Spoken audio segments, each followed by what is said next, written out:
السلام علیکم. شمسیات میں آپ سب کو خوش آمدید. کسی بھی معاشرے، ریاست یا افراد کے ترقی کا دار و مدار اور اس کے ترقی کا پیمانہ تعلیم ہی پر مبنی ہے. کہا جاتا ہے کہ اگر آپ کسی ملک کے مستقبل کے بارے میں جاننا چاہتے ہیں تو آپ اس کے تعلیمی نظام کو دیکھیں. لیکن بدقسمتی سے پاکستان کے تعلیمی نظام کا حال بہت زیادہ خراب ہے.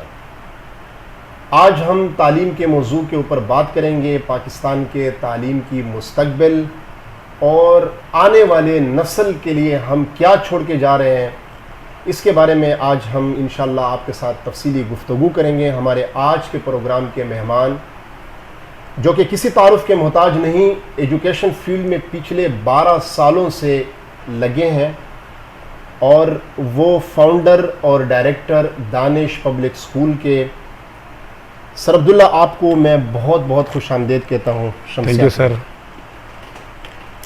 سر، جیسے کہ آپ جانتے ہیں کہ کسی بھی ملک اور ریاست یا افراد کے لیے تعلیم کی اہمیت کو قطعاً رد نہیں کیا جا سکتا، اور آج ہم اس پوزیشن پر ہیں کہ ہمارا تعلیمی نظام پہلے 10 20 50 تو کیا پہلے 100 رینکنگ میں بھی ہم نہیں آ سکیں.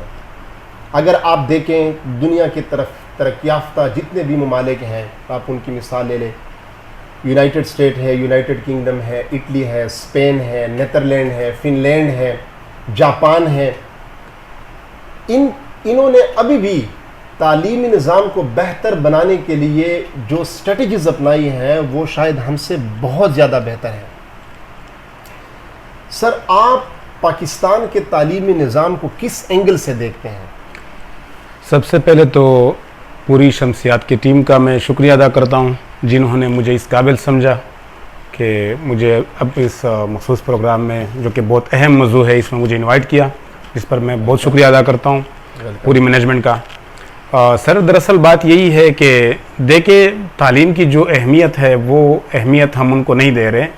ہماری ترجیحات ملک میں تعلیم نہیں ہے، دوسری چیزیں ہیں.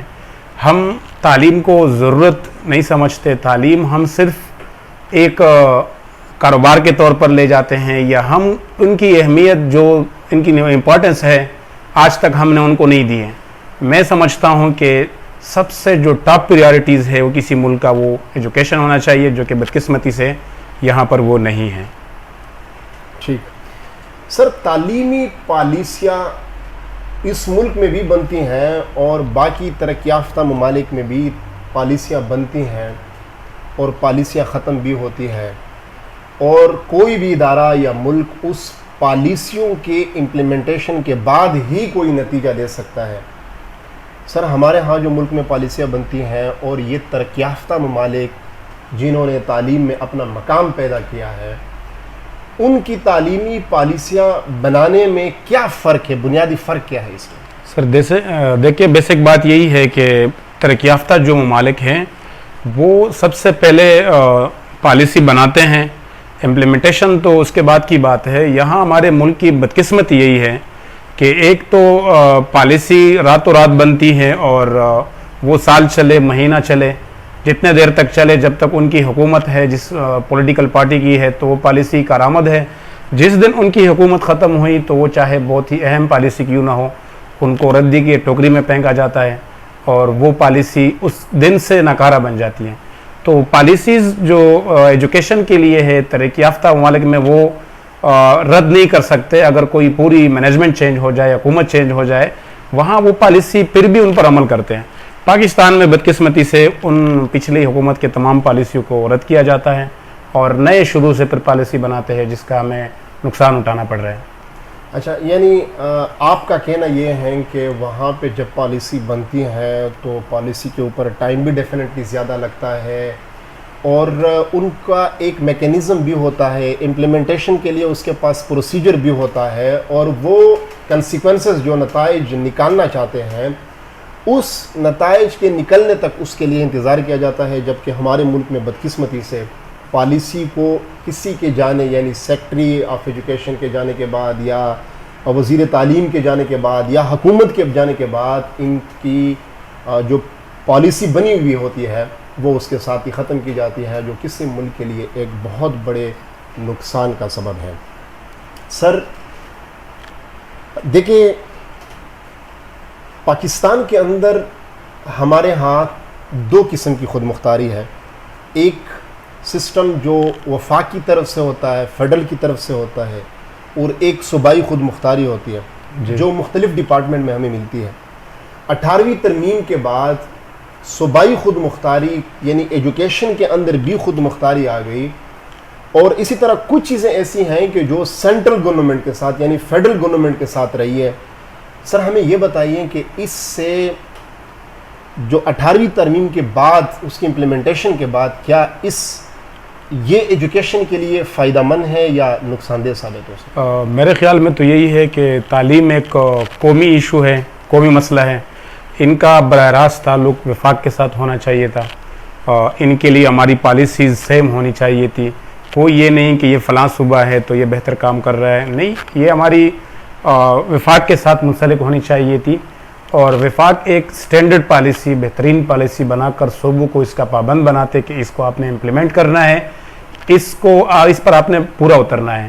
اگر اس کے بعد کچھ اختیارات دیے جاتے صوبے کو جن میں وہ امپرومنٹ لا سکتے تو اس پر کوئی پابندی نہیں ہونی چاہیے تھی، لیکن بیسکس جو پالیسیز ہے میں کہہ رہا ہوں یہ وفاق کے پاس ہونی چاہیے تھی، اور ان کے لیے ایک جامع حکمت عملی پالیسی ہونی چاہیے تھی۔ بہت شکریہ سر۔ ایک اور سوال جو میں چاہوں گا کہ کیونکہ آپ اس فیلڈ سے وابستہ ہے پچھلے 12 سالوں سے، اور ظاہری بات ہے کہ وہ لوگ جو ٹیچنگ یا کسی ایڈمنسٹریشن یا کسی اسکول کے اندر کی لمیٹیشن کے اندر کام کر رہے ہیں، تو جو پالیسی اوپر کی طرف سے آتی ہے اس کی امپلیمنٹیشن کے لیے سب سے پہلے یہ لوگ نکلتے ہیں۔ سر ایک یہ میں جاننا چاہتا ہوں کہ آپ کے ذہن میں کیا لگتا ہے کہ یہ جو پالیسی اوپر کی طرف سے بنتی ہیں یہ واقعی میں ہمارے وہ لوگ بناتے ہیں جو ایجوکیشن سے وابستہ ہیں، یعنی ان کو ان کے امپلیمنٹیشن، ان کے نتائج، ان کے میکینزم اور اس کے پروسیجر کا پتہ ہے یا نہیں؟ اس چند پالیسیوں کے بارے میں اگر آپ ہمیں یہ بتائیں کہ وہ پالیسیاں واقعی میں امپلیمنٹیبل ہوتی بھی ہیں کہ صرف وہ پالیسی ایک پیپر ورک کی طرح بن کے وہ حقیقی طور پہ وہاں پہ امپلیمنٹ نہیں ہوتی، جس کے نتیجے میں ہم تعلیم سے وہ نتائج حاصل نہیں کر سکتے جو ہم حاصل کرنا چاہتے ہیں؟ سر بہت اچھا کویشچن کیا آپ نے۔ دراصل مسئلہ یہی ہے پاکستان میں کہ یہاں پر جو سیکریٹری تعلیم ہوتا ہے، وزیر تعلیم جو ہوتا ہے ہمارا، وفاقی جو ہو، صوبائی ہو، ان کا اگر آپ دیکھا جائے کسی بھی حکومت کا تو یہ ایجوکیشنسٹ نہیں ہوتے، یہ تعلیم سے وابستہ لوگ نہیں ہوتے، بس کسی بھی پارٹی سے تعلق رکھتے ہیں، وہ اپنی وہاں پر جو ان کے سیاسی ماحول ہوتا ہے، بالفرض اگر میں کوئی پولیٹیکل پارٹی سے تعلق رکھتا ہوں، میں ان کا رہنما ہوں مقامی، تو مجھے یہ تعلیم جیسے اہم شعبہ سونپا جاتا ہے جس کے بارے میں مجھے کچھ پتہ نہیں ہوتا، میں ان کے لیے پالیسیز نہیں بنا سکتا، میں ان کے امپلیمنٹیشن کے بارے میں نہیں سوچ سکتا۔ اگر میں کوئی پالیسی بناتا بھی ہوں تو مجھے ان کا پتہ نہیں ہوتا کہ آیا یہ ہمارے ملک میں امپلیمنٹ ہو سکتا ہے یا نہیں، یا جو بناتا ہوں ان پر عمل ہوتا ہے کہ یہ نہیں ہوتا۔ تو بیسک ان کا حل وہاں ہوگا کہ ہمارے جو وزیر تعلیم ہے یا سیکریٹریز ہے جتنے، یا ان سے وابستگی جہاں پر کہیں بھی ہے، وہ ایجوکیشنسٹ ہو، وہ ہمارے یونیورسٹی کے چانسلرز ہو، وہ ہمارے یعنی وہ طبقات کے لوگ ہو جنہوں نے ایجوکیشن پر کام کیا ہو، جس کے پاس ڈگری ہو، جن کے پاس ایک علمی صلاحیت ہو۔ بہت شکریہ سر۔ آرٹیکل 25A پاکستان کا آئین یہ کہتا ہے کہ 5 سال سے لے کر 16 سال کے بچے تک تعلیم فری مہیا کریں گے، لیکن یونیسیف کے 2015 اور 16 کی رپورٹ کے مطابق پاکستان میں ابھی بھی تقریباً 2 کروڑ سے زائد بچے ایسے ہیں جو بنیادی تعلیم سے محروم ہیں۔ سر جاننا چاہوں گا کہ پاکستان کی موجودہ حکمت عملی اس حوالے سے جو ہے آپ کیا سمجھتے ہیں کہ یہ جو اسٹریٹجیز ہیں، موجودہ جو صورتحال ہے، ہماری یہ جو 2 کروڑ سے زائد بچے ہیں، یہ کم ہونے کے چانسز لگتا ہے آپ کو یا بڑھنے کی چانسز لگتے ہیں جو سچویشن؟